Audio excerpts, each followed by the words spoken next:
You're not tired. You're negotiating. And you've been negotiating for so long that you've forgotten what forward motion feels like.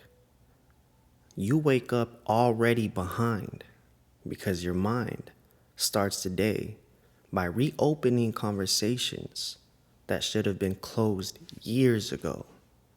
Should I do it now? Should I wait? Should I prepare more? Should I feel different first? That's not thinking. That's stalling. Let's get something straight. Your problem is not effort. Your problem is not intelligence. Your problem is not circumstance. Your problem is that nothing in your life has a final decision attached to it. Everything is optional. Everything is flexible. Everything is later. And a life with no finality never moves. You tell yourself you're being patient. You tell yourself you're being careful. You tell yourself you're being strategic. But patience without action is just fear pretending to be mature. Here's the truth that cuts.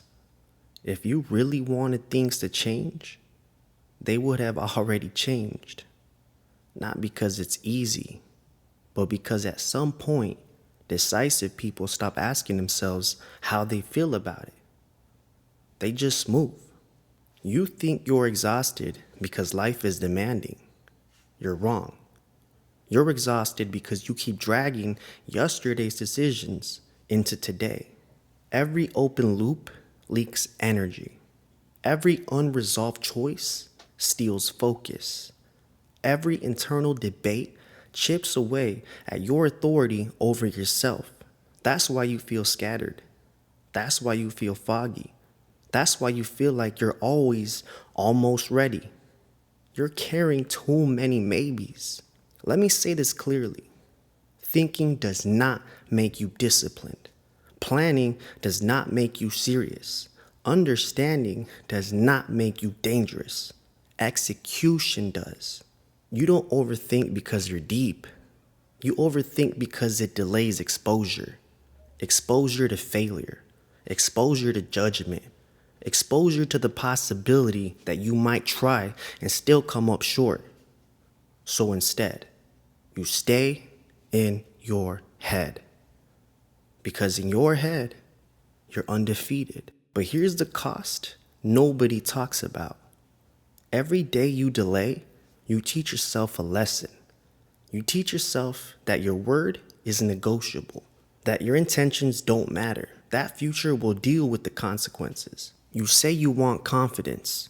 Confidence doesn't come from affirmations. It doesn't come from clarity. It doesn't come from understanding yourself better. Confidence comes from proof.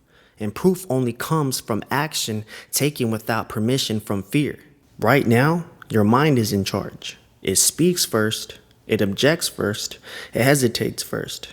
And you've been obeying it like it's some kind of authority. But your mind is not a leader. It's a negotiator. And negotiators don't build lives. They delay them. Action doesn't negotiate. Action doesn't check in.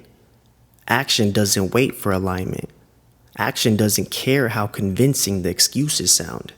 Action decides. And the moment you decide, something changes. Not around you, inside you. The noise drops. The pressure shifts, the argument loses its microphone. Not because doubt is gone, but because doubt no longer gets a vote. Here's the line most people don't want to cross. You don't need to feel ready. You don't need to feel confident. You don't need to feel certain. You need to act while those feelings are still missing.